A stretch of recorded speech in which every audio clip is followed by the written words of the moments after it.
Anatomy में doubt आ रहा है, किस टॉपिक पे? Plant anatomy. देखो बच्चों, ऑफ कोर्स बहुत अच्छा चैप्टर है, बहुत सारी चीज़ें लर्निंग समझने वाली हैं, लेकिन यहाँ पर हम टॉपिक क्लियर करने वाले हैं लीफ पे, ठीक है। सो डाइकॉट और मोनोकॉट लीफ, जैसे आपके पास टॉपिक्स है ना, dicot stem, monocot stem, differences करने होते हैं कि किस में क्या होता है, डायग्राम्स है यहाँ पर। सो हम अभी लीफ को समझ रहे हैं। अगर आप में से किसी स्टूडेंट को किसी और टॉपिक में डाउट हो, डू लेट मी नो, हम उसको भी क्लियर कर लेंगे। अभी लीफ पे बात करते हैं, ओके। सो अब हम कैसे डिफरेंसेस पढ़ेंगे, मैं आपको एक टेबल क्रिएट करवाऊंगी, हम उस टेबल के थ्रू सारे डिफरेंसेस याद रखेंगे, ठीक है।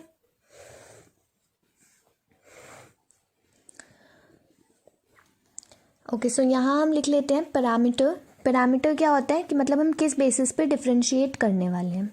यहाँ पर हम लिखते हैं डाइकॉट लीफ, तो हम यहाँ डाइकॉट लीफ के लिए पॉइंट्स लिखेंगे और यहाँ पर मोनोकॉट लीफ के लिए। क्लियर है?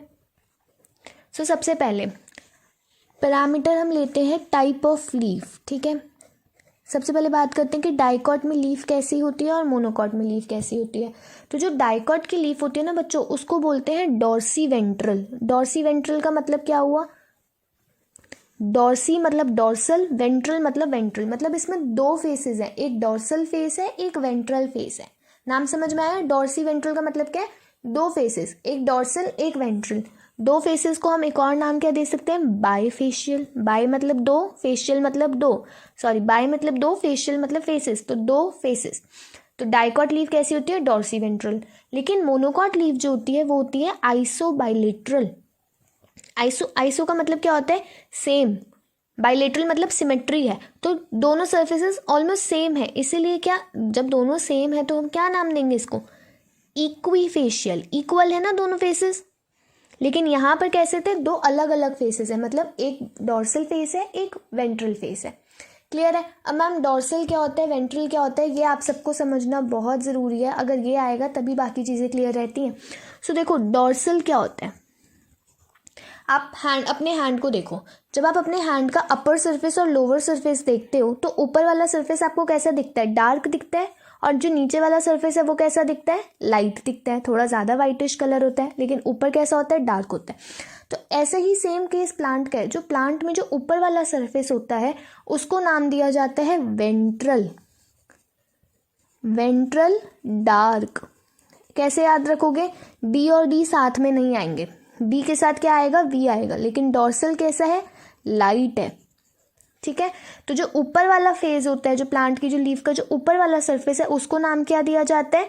वेंट्रल। डार्क क्यों है? क्योंकि वहां पर डायरेक्ट सनलाइट आ रही है। लेकिन जो नीचे वाला फेज है, जो लीफ का जो नीचे वाली साइड है, क्या वहां पर डायरेक्ट सनलाइट आ रही है? वो तो छुप गया ना। हमारे हैंड्स के साथ भी यही है। और ऊपर क्या है? सनलाइट आ रही है तो डार्क होगा। अगर डार्क है तो क्या कहलाएगा? वेंट्रल। वेंट्रल कौन सा वाला फेज है? अपर वाला, ठीक है, जो ऊपर है। और डॉर्सल कौन सा है? लोअर वाला, जो नीचे वाली साइड पे। साइंस में इन दोनों को दो वर्ड्स के थ्रू हम और समझाते हैं। लीफ में दो वर्ड्स यूज करते हैं, एडेक्शियल एंड एबेक्शियल, ठीक है। सो हम बोलते हैं ना दो पार्ट्स है लीफ के, दो सर्फेसेस हैं, एडेक्शियल एंड एबेक्शियल। अब एडेक्शियल एबेक्शियल क्या होता है? एडेक्शियल में क्या आ रहा है? डी। डी से मतलब डार्क, ठीक है। तो एबेक्शियल क्या होगा? लाइट वाला होगा। और डार्क वाला हिस्सा कौन सा था? डार्क कहाँ लिखा है? वेंट्रल। सो मतलब कि जो एडेक्शियल सरफेस है वो वेंट्रल वाला है, मतलब ऊपर वाले हिस्से को। तो लीफ के जो ऊपर वाला हिस्सा है इसको क्या बोला जाता है? एडेक्शियल। और जो नीचे वाला हिस्सा है इसे क्या बोलते हैं? एबेक्शियल। क्लियर है? या डॉर्सल वेंट्रल से समझना चाहेंगे तो जो ऊपर वाला सरफेस है इसको क्या बोलते हो? वेंट्रल। और जो नीचे वाला सरफेस है इसको बोलते हैं डॉर्सल। अपने हैंड का एग्जांपल याद रखो। ऊपर वाला सरफेस डार्क है, डार्क है मतलब एडेक्शियल लेकिन वेंट्रल। नीचे वाला सरफेस लाइट है मतलब एबेक्शियल और डॉर्सल। क्लियर है? सारे वर्ड्स क्लियर हो गए सबको? गुड। तो मुझे एक बात बताओ सारे बच्चे, सब सोचना कि अगर जो लीफ का जो ऊपर वाला सरफेस है ये डार्क है, मतलब यहाँ पर डायरेक्ट सनलाइट आ रही है ना, डार्क है, डायरेक्ट सनलाइट आ रही है, तो यहाँ क्या स्टोमेटा होंगे? सोचो, स्टोमेटा का क्या काम है? सबको पता होगा। अच्छा, स्टोमेटा से वाटर लॉस भी होता है। अगर वाटर लॉस होता है उसको क्या बोलते हो? ट्रांसपीरेशन बोलते हो। अगर स्टोमेटा यहाँ पर हुए और सनलाइट आती रही तो सारा पानी निकल जाएगा, तो प्लांट क्या हो जाएगा? मुरझा जाएगा। तो क्या स्टोमेटा होंगे ऊपर? नहीं होंगे। स्टोमेटा कहाँ होंगे? नीचे वाली साइड पे होंगे, क्योंकि वहां पर डायरेक्ट सनलाइट नहीं आ रही। सो सेकेंड पॉइंट हम डिफ्रेंशिएट करते हैं on the basis of stomata. Clear है? तो स्टोमेटा का क्या सीन होगा बताओ। जो एडेक्शियल सरफेस है वहाँ पर स्टोमेटा ज़्यादा होंगे कम होंगे? एडेक्शियल मतलब ऊपर, ऊपर मतलब डार्क, वहाँ सीधी सनलाइट आ रही है तो स्टोमेटा कम होंगे। लेकिन जो एबैक्शियल सरफेस है वहाँ पर स्टोमेटा ज़्यादा होंगे। ठीक है, लेकिन क्या मोनोकॉट लीफ या आइसोबाइलेटरल लीफ में ऐसा कुछ भी है? आइसोबाइलेटरल सेम है बिल्कुल, तो यहाँ पर इक्वल है, यहाँ पर कोई अंतर नहीं है। ठीक है, यहाँ पर सब बराबर है, लेकिन डाइकॉट में अंतर आ जाता है। ओके, अच्छा अब आपको पता है क्या कि क्यूटिकल क्या होता है? सुना होगा आप में से कई स्टूडेंट्स ने क्यूटिकल। क्यूटिकल इज बेसिकली एक लेयर है, ठीक है, जो प्लांट को प्रोटेक्ट करती है। किससे प्रोटेक्ट करना है? सनलाइट से प्रोटेक्ट कर सकती है, यूवी रेस से प्रोटेक्ट कर सकती है, कोई भी इंजरीज हैं, कुछ भी है, उन सब चीज़ों से क्यूटिकल क्या करेगी? प्लांट को प्रोटेक्ट करेगी। ओके, सो अब खुद सोचो कि क्या एडेक्शियल मतलब जो ऊपर वाला सरफेस है वहाँ पर क्यूटिकल होनी चाहिए या नीचे वाली क्यूटिकल ज़्यादा होनी चाहिए? प्लांट को सनलाइट कहाँ मिल रही है? ऊपर मिल रही है। ऊपर क्या आ रही है? ज़्यादा सारी यूवी रेज आ रही है, तो एडेक्शियल वाले को ज़्यादा खतरा है ना खराब होने का, तो यहाँ पर क्यूटिकल ज़्यादा सारी होनी चाहिए ताकि बचा सके। लेकिन नीचे खतरा कम है तो यहाँ पर क्यूटिकल कम होनी चाहिए। तो थर्ड पॉइंट हमारा आ जाता है on the basis of cuticle. तो क्यूटिकल एडेक्शियल सरफेस पे कैसी होती है?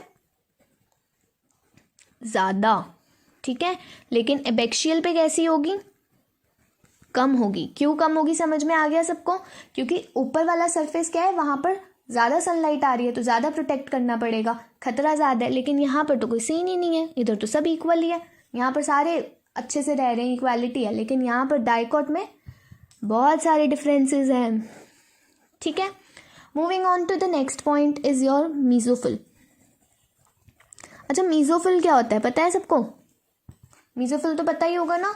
मीजोफिल क्या होता है? जो एपिडर्मिस के बीच के जितने भी सेल्स हैं, अब हमारा अच्छा ये एडेक्शियल और एबैक्शियल जो है एपिडर्मिस की तो पार्ट हुए।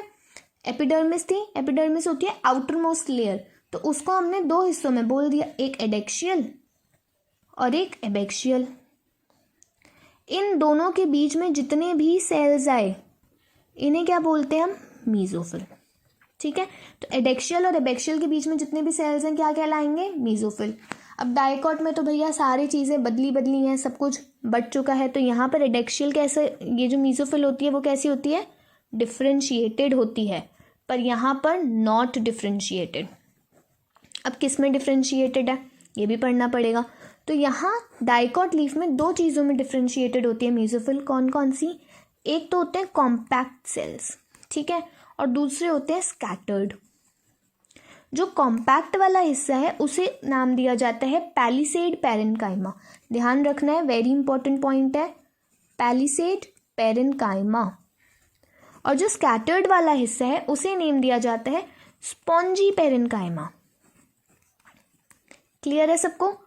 ये कौन सा है? कॉम्पैक्ट वाला पैलिसेड पैरेन्काइमा, और स्कैटर्ड वाला, स्कैटर्ड है ना, फूले फूले हैं, स्पॉन्ज के जैसे हैं, तो वो स्पॉन्जी पैरेन्काइमा। क्लियर? अब खुद सोचो सारे बच्चे कि पैलिसेड पैरेन्काइमा कहाँ होना चाहिए? ये सारे सेल्स पैलिसेड वाले कैसे गुच्चड़ गुच्चड़ में हैं, कॉम्पैक्ट चिपके पड़े हैं, ऊपर से सनलाइट आ रही है, ज़्यादा सारी सनलाइट आ रही है, ये सारे अगर चिपके चिपके रहेंगे तो क्या ये अपने अंदर से पानी को निकलने देंगे? प्लांट को अपना पानी तो सेव करना है ना, तो प्लांट पानी को कैसे सेव कर रहा है? एक तो उसने क्यूटिकल लगा दी कि भैया यहाँ से पानी नहीं निकलेगा, साथ ही साथ उसने क्या किया, ऊपर वाली सरफेस पे बड़े सारे चिपके चिपके सेल्स लगा दिए। ठीक है, अब ये चिपके चिपके सेल्स के अपने अंदर से पानी निकलने देंगे? ये कहेंगे नहीं, हम इतना घुस पिस के रहेंगे कि हमारे अंदर से पानी निकल ही ना पाए, तो बस प्लांट बच गया। और नीचे वाली साइड पे तो सनलाइट वैसे ही कम आ रही है, तो नीचे वाली साइड पर उनको टेंशन नहीं है, वो कहेंगे हम तो खुले खुले रहेंगे, आराम से रहेंगे, हमारे यहाँ से तो पानी निकलता ही नहीं है। आई बात सबको समझ में? तो कॉम्पैक्ट वाले जो है चिपके चिपके सेल्स हैं वो कहाँ मिलेंगे आपको? एडेक्शियल सरफेस पे, एडेक्शियल पे ज़्यादा होंगे। क्यों? ताकि वाटर का लॉस बचाएं। लेकिन स्कैटर्ड वाले कहाँ होंगे? एबैक्शियल पे होंगे, क्योंकि यहाँ पे तो टेंशन ही नहीं है ना, चिल मारो, है ना, कोई टेंशन नहीं है, कोई खतरा नहीं है। लेकिन एडेक्शियल वालों को ऊपर वाली सरफेस को अपने आप को बचा के रखना है। क्यों बचाना है? नहीं तो सनलाइट खराब कर देगी सब कुछ। क्लियर सबको? सारे पॉइंट्स आई होप सबको क्लियर हो रहे होंगे डिफरेंसेस के। और यहाँ पर तो मीजोफिल में डिफ्रेंशिएशन ही नहीं है। ओके, अब जब भी आप एक लीफ की बात करते हैं बच्चों, तो लीफ में आप 3 हिस्सों की बात करते हो, एपिडर्मिस, फिर mesophyll, and the last part that you have is vascular system. ठीक है, तो 3 चीज़ें हैं, कौन कौन सी? एपिडर्मिस, मीजोफिल और फिर वैस्कुलर सिस्टम। वैस्कुलर सिस्टम में क्या आता है? जाइलम और फ्लोएम। अब आपको एक नॉर्मल सी बात पता होगी, मैं आपको हाँ यहाँ पे देखते हैं, एक नॉर्मल सी बात आपको पता होनी चाहिए कि सबसे ऊपर वाली लेयर होती है एपिडर्मिस। ठीक है, फिर इसके बाद हमारे पास एक नेक्स्ट लेयर आती है, जो नेक्स्ट लेयर आती है हमारे पास उसको बोलते हैं ग्राउंड टिश्यू या फिर कॉर्टेक्स। और कॉर्टेक्स की जो अंदर वाली लेयर होती है, सबसे इनर मोस्ट लेयर होती है, उसे नाम दिया जाता है एंडोडर्मिस।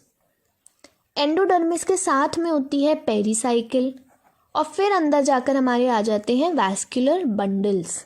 ठीक है, तो ये एक बेसिक स्ट्रक्चर है, सबसे बाहर एपिडर्मिस, अंदर कॉर्टेक्स, फिर एंडोडर्मिस, फिर पेरिसाइकिल और फिर वैस्कुलर बंडल्स। ठीक है, वैस्कुलर बंडल्स में क्या होते हैं? जाइलम और फ्लोएम होते हैं।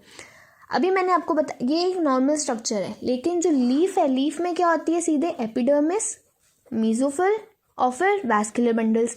तो क्या लीफ के अंदर पेरिसाइकिल या एंडोडर्मिस में ऐसा कुछ भी आया? लिखा गया मैंने यहाँ?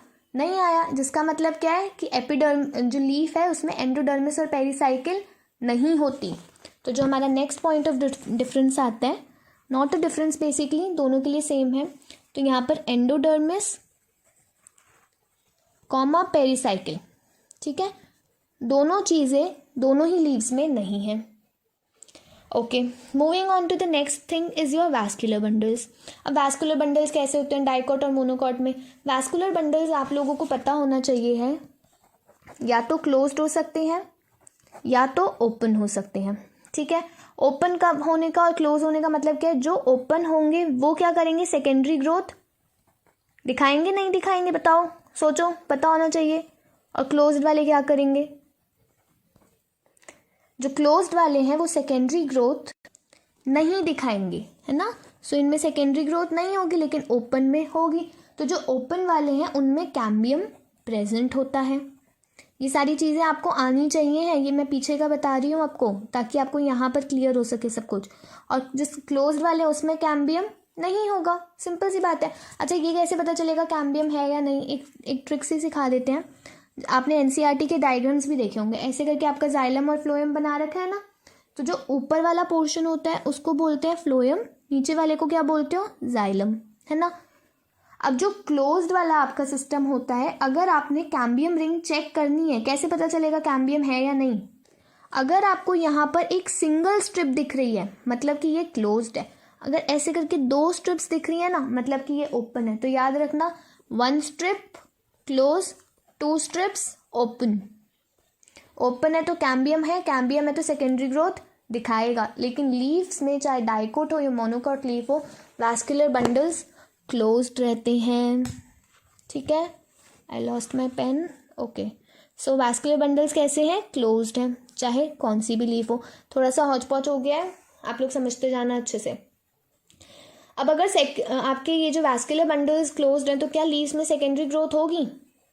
समझदार हो, खुद समझना। ओके, फिर आगे बढ़ते हैं। नेक्स्ट आता है प्रोटोजाइलम। अब ये क्या होता है ये आपको पता होना चाहिए। तो प्रोटोजाइलम जो है वो कहाँ पर होती है? जाइलम एडेक्शियल सरफेस की तरफ, बाहर की तरफ होता है, इसमें भी और इसमें भी। ठीक है, और प्रोटोफ्लोएम जो है वो कहाँ होती है? अगर जाइलम बाहर की तरफ है, एडेक्शियल सरफेस है, तो फ्लोएम कहाँ होगा? अंदर की तरफ होगा। तो ये कहाँ होता है? एबैक्शियल सरफेस पे होता है। यहाँ पर नीचे नीचे आते आते मैम ने सब खिचड़ी पका दी है। ठीक है, तो आपको ये टेबल का ध्यान रखना है। यहाँ पर हमने सारे पॉइंट्स कवर कर लिए हैं। आपको क्या क्या पता होना चाहिए? सबसे पहले type of leaf. Type of leaf क्या होती है? Dorsey ventral. डॉर्सी वेंट्रल मतलब 2 सरफेसेस है, डॉर्सल और वेंट्रल।